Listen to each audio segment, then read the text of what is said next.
Começa agora. Diário Econômico Original.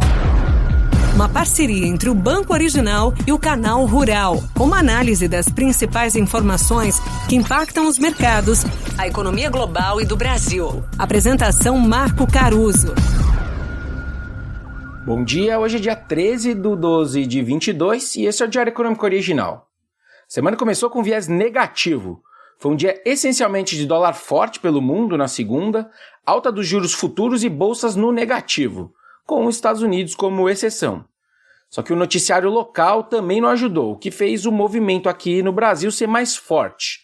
Dando números, então, o dólar à vista fechou em alta de 1,3% contra o real, que foi negociado a 5,31. O Ibovespa afundou 2%, voltando ali para perto dos 105 mil pontos, mesmo com Nova York fechando perto das máximas.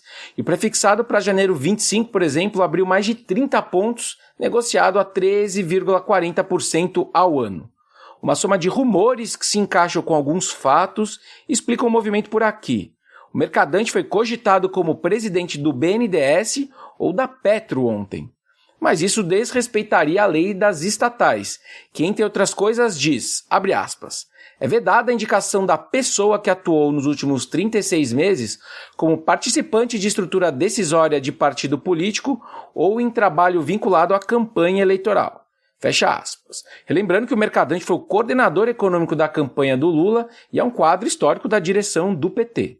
Bom, até aí tudo bem, né? A lei blindaria mais uma vez as estatais, mas a consultoria política Eurásia, que goza de grande reputação junto ao mercado, além de outros times políticos de bancos, publicaram pela manhã de ontem a informação de que o governo, de fato, poderia vir com uma medida provisória alterando essa lei das estatais.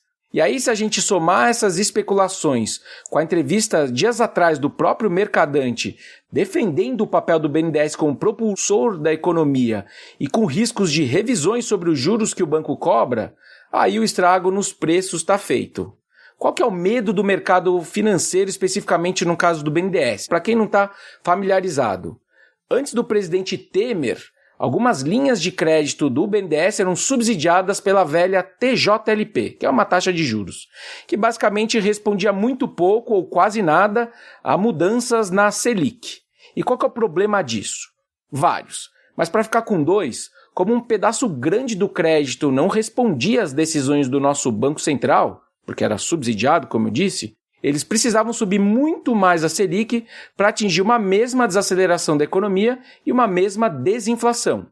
Era tipo a meia entrada. Para alguns pagarem supostamente menos, o que acontecia era que o resto pagava muito mais caro.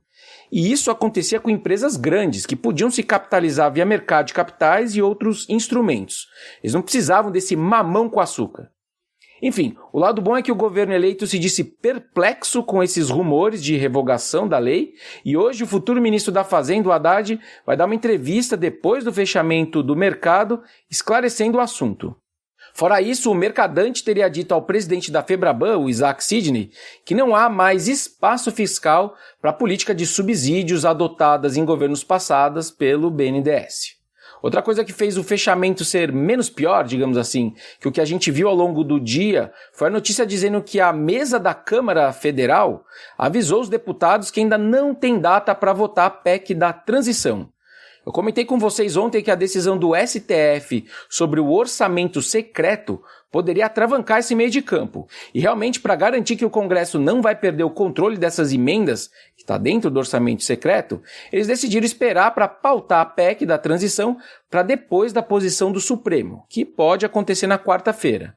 E aí o mercado pode ter melhorado especulando que alguma desidratação daquele rombo de 2023, que eu já falei várias vezes aqui, pode nascer aí dessa disputa. Não é o que o noticiário tem dito, mas quem que entende de Brasília de verdade? E aí para o dia tem ata da última reunião do Copom daqui a pouco, às 8 horas da manhã. E para você que está me ouvindo antes disso, fica então o convite para me ver na Globo News ao vivo, a partir das 8h20 da manhã, falando justamente do documento do nosso Banco Central.